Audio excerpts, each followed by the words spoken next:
दुनिया का सबसे बड़ा आध्यात्मिक संगम, जहां आस्था, परंपरा और भक्ति का अनूठा मिलन देखने को मिलता है। इस अद्भुत मेले के बीच हैं नागा साधु।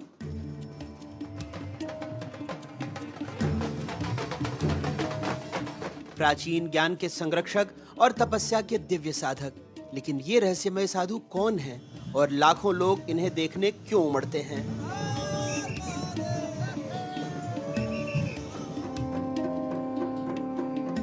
इन्हीं सवालों को समझने हम भी आस्था के सैलाब में डुबकी लगाने पहुंचे। हालांकि दुर्लभ ही दर्शन देने वाले नागा कुंभ में आने वाली भीड़ से दूरी बनाकर ही रखते हैं। उनसे बात कर पाना आसान नहीं होता, लेकिन हमने कोशिश की, कुछ वक्त बिताया, विश्वास पाया।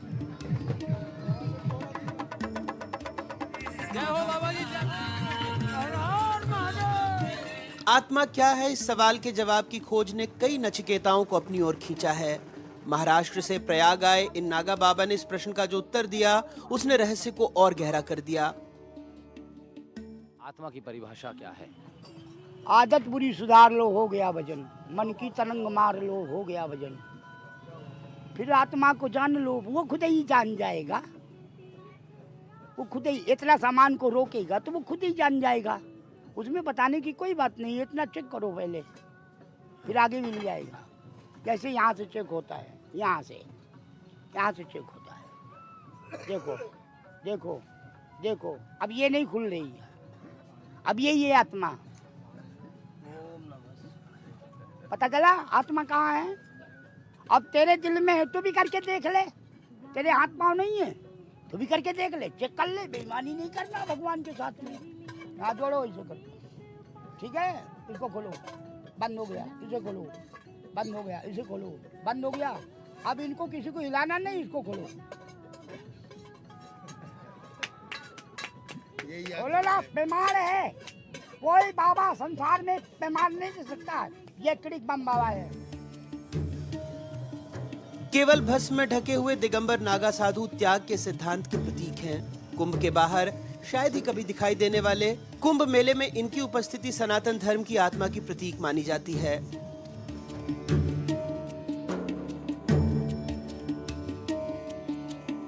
नागा महाकुंभ का सबसे बड़ा आकर्षण है, जिन्हें देखने देश विदेश से लाखों लोग प्रयागराज आते हैं। शाही स्नान से लेकर बसंत के स्नान तक नागा कुंभ में रहेंगे। अखाड़ों की पेशवाई के दौरान आम जनता को नागाओं की पहली झलक देखने को मिलती है।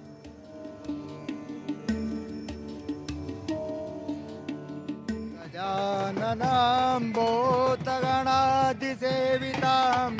कपितजम्बो फलचारुभक्षणं उमासुतं शोकविनाशकारकं नमामि विघ्नेश्वरं पादपङ्कजम्। पेशवाई के भव्य जुलूस अखाड़ों के कुंभ आगमन की घोषणा करते हैं। श्री पंचदशानम आह्वान अखाड़े से लेकर अग्नि अखाड़े तक हर जुलूस परंपराओं और भव्यता का प्रतीक है।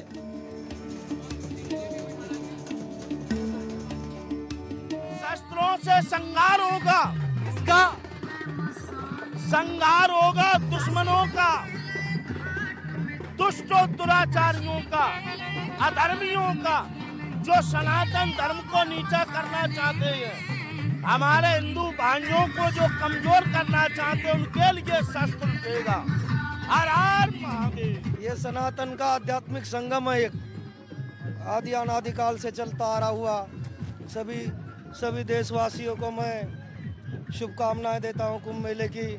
और आज हमारा शाही राजसी ठाट बाट से नागाओं के शोभा से देवता आज हमारे कुंभ क्षेत्र में जा रहे हैं, छावनी प्रवेश कर रहे हैं। 31 साल हो गए, 4वां कुंभ है यहाँ प्रयागराज का। और अभी हमारा यवान अखाड़े का पेशवाई है। हर हर महादेव, जय हो।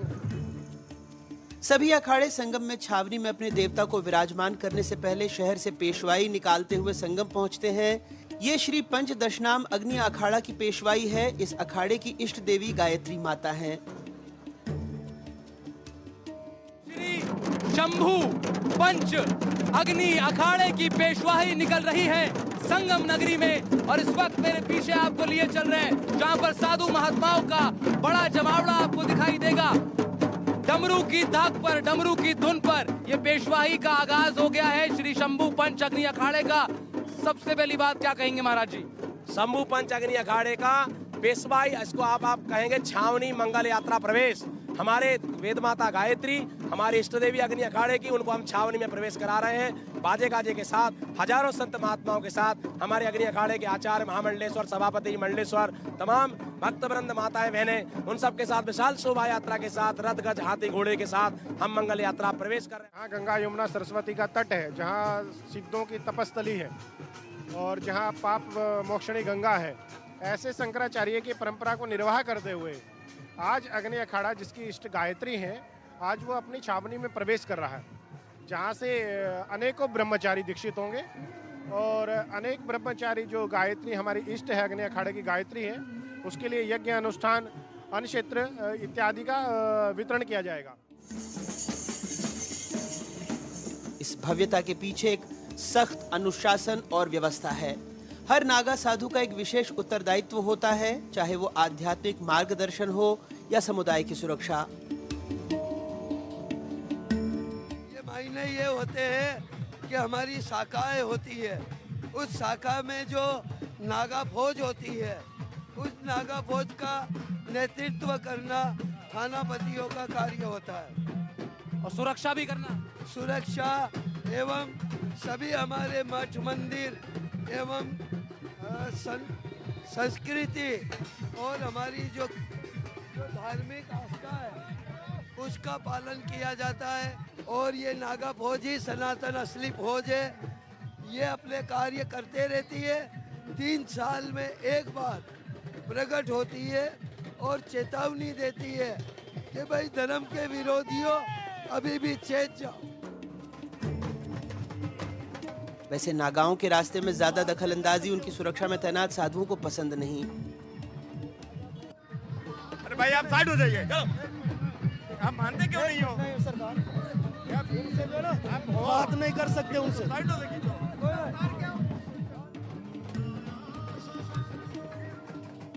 नागा साधु अपनी कठोर तपस्या और अनूठी जीवन शैली के लिए जाने जाते हैं। रुद्राक्ष की माला पहनने से लेकर सालों तक भारी वजन उठाने का संकल्प, उनकी साधनाएं मानव सहन शक्ति की सीमाओं को परखती हैं। शस्त्र और शास्त्र दोनों का ज्ञान रखने वाले नागा साधुओं का अपना स्टाइल भी है।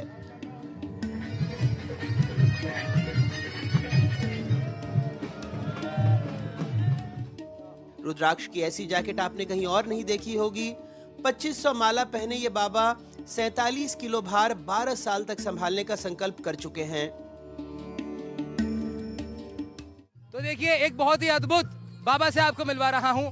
45 किलो भार लेकर सर पे चल रहे हैं। 12 साल का इनका संकल्प है। 2500 मालाएं हैं। एक माला में 108 रुद्राक्ष होते हैं। अंदाजा लगा लीजिए अब आप खुद कि कितने रुद्राक्ष हुए।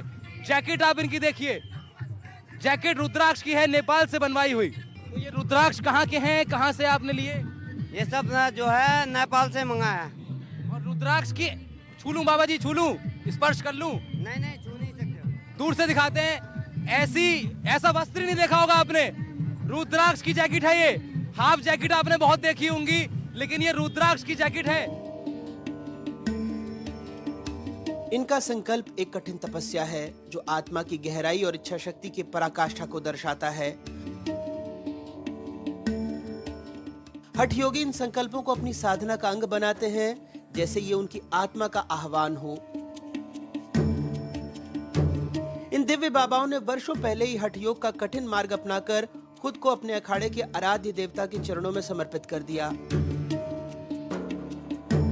ये समर्पण उनके अटूट विश्वास और अखंड साधना का प्रतीक है। ये तपस्या है हम लोगों की, साधु संतों की तपस्या। 10 महीने से बाबा जी का हाथ ऊपर है, तपस्या है इनकी, और इनका कहना है आजीवन ऊपर रहेगा। आजीवन और दुआ तपस्या आजीवन रहती है, आजीवन ऊपर ही परमात्मा को। महाराज जी, कब से आपने ये संकल्प लिया? ये हमको 9 साल होने जा रहे हैं। यानी 9 साल से आपने हाथ नीचे किए ही नहीं। हाथ नीचे किया ही नहीं। 9 साल से भोलेनाथ की पिंडी इसमें सफेद हुई। तो महाराज जी अभी क्या लगाया हुआ है आपने इसके ऊपर? इसमें घी लगा हुआ है। नागाओं में कुछ ऐसे भी हैं जो सालों से मौन ही हैं। बाबा जी केवल इशारों से अपनी बात रखते हैं, अपना संदर्भ रखते हैं या लिख करके भी बताते हैं। कुछ लिख रहे हैं महाराज जी, देखिए वो हमारे पास आएगा तो हम लिखेंगे। अंत अन्न भी नहीं खाया। 14 वर्षों से ये भी देखिए तपस्या बाबा जी की जारी है। अद्भुत कुंभ, महाकुंभ, महासंतों की नगरी में। जहां पुरुष नागा साधु अधिक दिखते हैं, वहीं महिला नागा साधुओं का जीवन रहस्य से भरा हुआ है। उनके संन्यास और तपस्या का मार्ग उतना ही गहन और प्रभावशाली है।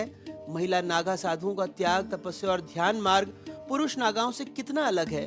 अखाड़ों में उनके लिए कौन सी विशेष परंपराएं और नियम हैं? ये सवाल आज भी एक अदृश्य पर्दे के पीछे छिपे हुए हैं, जो उनके अस्तित्व को और आध्यात्मिक रूप से आकर्षक बनाते हैं। उनके आध्यात्मिक सफर में उनके अपने अनुभव और चुनौतियों की छाप होती है। वो अदम्य शक्ति, भक्ति और अनुशासन का प्रतीक है और अक्सर सामाजिक और आध्यात्मिक चुनौतियों का सामना करते विरले उन्हें देखा या समझा जा सकता है। थोड़ा बहुत हम श्री पंच अग्नि अखाड़ा की एक महिला नागा साधु की गुरु से समझ सके। कोई भी लेडीज अगर साधु बनती है तो उसके लिए थोड़ी सी दिक्कत तो आती है, क्योंकि देखो हमारा जो समाज है पुरुष प्रधान है, तो पुरुष प्रधान समाज में हर जगह लेडीज को थोड़ा सा साइड में रखा गया है पहले से ही। तो आज भले ही वो नागा बन रहे हैं, साधु बन रहे हैं, सब कुछ है, लेकिन उनको लिए एक अलग व्यवस्था रखी जाती है, उनके लिए एक पर्दा व्यवस्था होती है। जैसे हमारे नागा संस्कार होते हैं वैसे उनके नहीं होते, उनको थोड़ा अलग ढंग से ट्रीट किया जाता है, ऐसा है। तो महाराज जी ये महिला बेटियों को नागा साधु की परंपरा में लाना, ये भी पुरानी परंपरा है या फिर ये बहुत पहले से है? बहुत पहले देखो गार्गी हुई संत, और ऐसे कई संत हैं जो हुए महिला संत, पहले से है। हमने एक महिला नागा साधु से बातचीत की, जिन्होंने सांसारिक बंधनों का त्याग करके नागा शैली को संपूर्ण जीवन यात्रा बना लिया। इनसे हमारी पहली मुलाकात पेशवाई के दौरान ही हुई थी। महिलाओं और बेटियों के लिए, बहनों के लिए कोई संदेश आपका? महिलाओं और बेटियों के लिए ये संदेश दिया जाता है कि महिलाएं, बेटियां इस युग में कभी किसी से कम नहीं है। वो डर के ना जिए, बाहर निकले और अपनी हिम्मत और अपने बल से अपने अधिकार को उन्नति की ओर जाके बढ़ोतरी दे। वो डरे नहीं, वो पीछे नहीं हटे, वो किसी से कम नहीं है। नारी एक शक्ति है। हर हर महादेव। महिला नागा साधुओं की उपस्थिति कुंभ में भी दुर्लभ है। ये त्याग की अडिग भावना और आध्यात्मिक पथ की सार्वभौमिकता की प्रतीक हैं। वो शाश्वत सत्य की जीवंत प्रतिमूर्ति हैं, जो ये याद दिलाती हैं कि दिव्यता का मार्ग लिंग, परंपरा और सांसारिक सीमाओं से परे है। जैसे नागा साधु बनते हैं वैसे ही दिगंबर लेडीज नागा साधु बनती है, साधुया बनती है। पहले बहुत कम संख्या थी, अभी बहुत ज़्यादा धीरे धीरे बढ़ती जा रही है। हाँ, हर एक अखाड़े में और हर एक जगह मान सम्मान भी मिल रहा है। जितना साधुओं को मिलना चाहिए नागा साधुओं को, उतना लेडीज़ को भी मिल रहा है। लेकिन बड़ा कठिन है आपके लिए कठिन रहा? कितने वर्ष आपको हुए इस व्यवस्था में? जी, यहाँ मतलब कठिन तो होता ही है थोड़ा। एक स्त्री के लिए कहीं पे भी आप चले जाओ, मतलब हर एक जगह को, मतलब नागा साधु जैसे आदमी तो कहीं ना कहीं मतलब सेटल कर ही लेता है, पर लेडीज़ के लिए होता ही है, बहुत ज़्यादा कठिन होता है। एक बहुत बड़ा फैसला था ये आपका। जी, एक औरत के लिए तो ये बहुत बड़ा फैसला है। कोई साधु जैसे कोई लड़का बना है, उनके लिए तो फिर भी इतना कठिन नहीं होता है, पर एक लेडीज, एक नारी के लिए मतलब बहुत कठिन हो जाता है। नागा परंपरा में जुड़ना, जी, नागा परंपरा में और ज़्यादा मतलब परेशानियों का सामना करना पड़ता है और बहुत ज़्यादा दिक्कतें भी आई है। देखो, साधु बनना कोई एक छोटी सी बात नहीं है, बहुत दिक्कतें आई। मतलब लेडीज़ को तो और बहुत ज़्यादा दिक्कतें आती है। वो सारी दिक्कतों को पार करके देखिए आज सनातन के साथ हम खड़े हैं प्रयागराज कुंभ मेले में आके।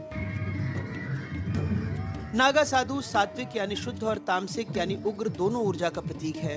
जहाँ कुछ गहन अध्ययन करते हैं, वहीं कुछ भैरव की पूजा में लीन होते हैं। ये द्वैत स्वभाव नागा साधुओं को रहस्यमयी बनाता है। वो आध्यात्मिक सन्यासी भी हैं और उग्र रक्षक भी।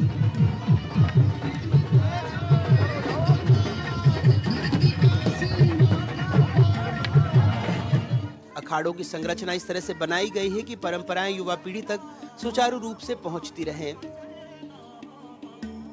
उस समय समझ कुछ थी, आज समझ कुछ है। कुछ नहीं पता नहीं था, लेकिन आज खुद भी चेतन है, दूसरे को भी चेतन कर लेते हैं। साथ वाले को आप हो, कोई है, आओ।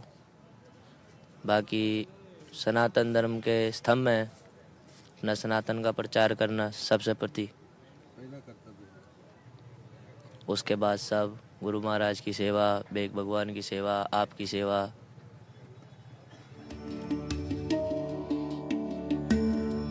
कुंभ के पवित्र संगम में जहां आस्था अनंत से मिलती है, नागा साधु मृत्यु और दिव्यता के बीच जीवित सेतु के समान खड़े होते हैं। उनकी भस्म से ढकी देह जीवन की क्षणभंगुरता का प्रतीक है और उनका अडिग संकल्प सत्य की शाश्वत खोज का प्रतिबिंब। जैसे गंगा की शांत गहराइयां अनकहे रहस्यों को छुपाए रहती हैं, वैसे ही उनके मौन में अदृश्य ब्रह्मांड की कहानियां बसी होती हैं। और जैसे उनकी धुनी की अग्नि उनका आत्मबल शाश्वत प्रकाश में जलता रहता है। मंत्रोच्चार, अनुष्ठानों और करोड़ों श्रद्धालुओं के इस महासंगम में नागा साधु कुंभ की आध्यात्मिक ऊर्जा के केंद्र में खड़े होते हैं। वो हमें याद दिलाते हैं कि मुक्ति का मार्ग जितना प्राचीन है उतना ही असीम भी। एक जीवंत प्रमाण की दिव्यता अलगाव में नहीं, समर्पण में है, अधिकार में नहीं बल्कि त्याग में है। जैसे ही संगम के ऊपर सूरज ढलता है और हर हर महादेव की गूंज चारों ओर फैलती है, नागा साधु हमें एक ऐसा संदेश देते हैं जो गंगा की प्रवाहमान धाराओं जितना ही शाश्वत है। आत्मा की अंतिम तीर्थ यात्रा अनंत में विलीन हो जाने में है। प्रयागराज से अपने सहयोगी राहुल भारद्वाज के साथ अनुराग द्वारी की रिपोर्ट, एनडीटीवी।